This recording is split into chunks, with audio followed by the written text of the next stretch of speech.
Hey everyone, today we're going to be talking about the different buyer stages that you can use for your funnel tracking.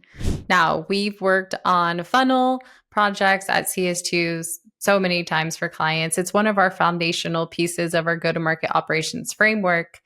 And a big piece of that is defining the buyer stages. As you can imagine, this is a key piece not only for tracking, but for the actual sales process. So it usually requires workshopping or agreeing on the different stage names and definitions across marketing, sales, and beyond, since it's a core part of the process and handoff, as well as how you're going to be measuring people through your funnel. So, I wanted to use our template from our audit to talk through the different stages that we suggest. They were for most clients. So I thought it'd be great to share because if you're wondering, where should I start? What should our stages be? How do we track them? I thought going through our preferred stages would be a great place to start. And of course, you can modify for your company. So let's get to it. Okay, so now you'll see here on the template, this includes our point of view on what buyer stages to use. So you'll see it in terms of a funnel, but of course, it's not just a straight funnel. People can come back through the different life cycles or funnel stages, depending if you're recycled or you're entering back in, or maybe you're a customer, you're starting a new life cycle. And also, you can come in directly as an opportunity. As you know, it doesn't go as perfect as like known, sales ready, working, and so forth. But it's important to define each stage. And for a majority of the time, as the new lead, you're going to run them through all those stages so you can see velocity and volume and conversion through your stages. Okay, so I'm going to point out a few things as well that CS2 has learned along the way that make setting the stages and defining them a lot easier for your organization. A lot of sales and marketing teams get so caught up in this exercise of defining their stages. There's usually some wars, I would say, but when CS2 comes in, it's great. We're a third party and we can come in and say what works for businesses. But of course, you can do it too at your organization. So I want to chat through the stages. So the first one, we actually don't even track this on the life cycle, but someone will just come in as known, and that can just be when they're first created as that date. It only happens once, so we don't track it on the funnel for that reason.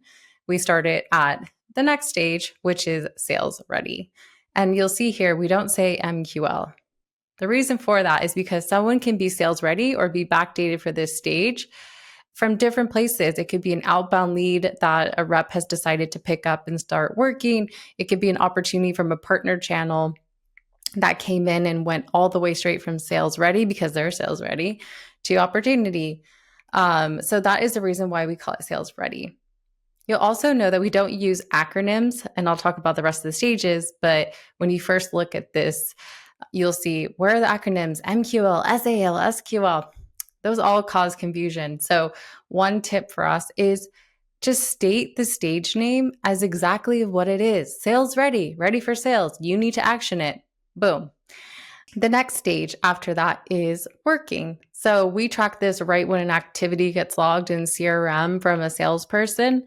That could be an email or a phone call, even maybe directly a meeting. And that's when it would move into a working stage. Now, a meeting, though, that would just be like a meeting request. Once a meeting has actually been booked, that's when you would move to the next stage. And here is when we define a handoff. So typically meetings are held by AEs. And so when a meeting is booked, that's when we'll suggest creating a stage 0 opportunity. This is partially an area where we get maybe the most feedback on whether that's the right fit for the organization. People will say, why would we create all these opportunities just for meeting booked? What if they're bad? Well, if they're bad, wouldn't you want to track that? And wouldn't you want to see how they're not converting through the funnel? I think that's more of a definition process of what is like a band qualified meeting, or what is a qualified meeting of someone who should meet with sales. So we still like to track meeting booked on the stage 0 opportunity just for ease of use. You can see the contact who has that meeting. And then if there's additional contact at that company, you can add them to the opportunity as well. After meeting booked, if it's successful and the AE is working it, he or she will usually move that to a pipeline stage. And that is the next funnel stage, which is pipeline. different than just saying opportunity, right? Because we're creating an opportunity at meeting booked. This means also that you can define this is when pipeline should be attached to the opportunity. And you know that anyone in this stage is really an active pipeline opportunity with the AE and should be treated as such. And then lastly, through the success path, hopefully you turn that pipeline into close won revenue. So we have one. The reason why we don't say customer here is because you can have life cycles for existing customers. What if you want to do upsells? Then you can create another life cycle journey just for that. So that's the reason why we say one and not customer. Your contact status that you have on that person maybe could be customer until they maybe re-engage, but we like to keep it as one.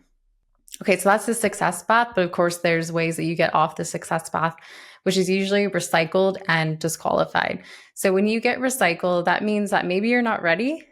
So you'll close out that funnel, but there's a reason for it. So we like including a reason field that gets shown as a dependency when you're recycled or disqualified. Recycled would be reasons that they're just not ready. Maybe there's lack of budget or, not ready. Specific reasons to your org could be included here. Secondly, there's disqualified, which that funnel will end and it's like that person will never re-enter your funnel. Disqualified are for people who are just tire kickers, not a good fit, maybe realize they're not a good fit once you've had a conversation. There's no need for your solution. They'll never become sales ready again. Okay, so I've talked through the different stages, some tips. Don't use acronyms. Use language that makes sense to that stage. And then also the stage 0 tracking for meeting booked and then tracking pipeline. I've also talked about using a status field that you can get more information around why someone recycled or disqualified. Now, a good thing to do with this, and you can actually use our template and then you can request our template, is to go back and look at your own stages. Are they clear? Are they defined? Do they, kind of fall in line with what we have here? You probably can just make slight adjustments. If you don't have any stages, this is a great place to start. And of course, be mindful if you're going to a workshop with this, you can make some caveats, say that they don't want to create a meeting booked stage 0, but once it's meeting completed, okay, talk about whether that's right for your company. Or maybe they've always called a certain stage something for years, and it would be really hard to get everyone to think differently. Okay, you can make some changes there or caveats there, but this is a great place to start. If you have any questions, feel free to post them in the comments, but hopefully this was useful and hopefully you take it into your own organization for your own buyer stage definitions.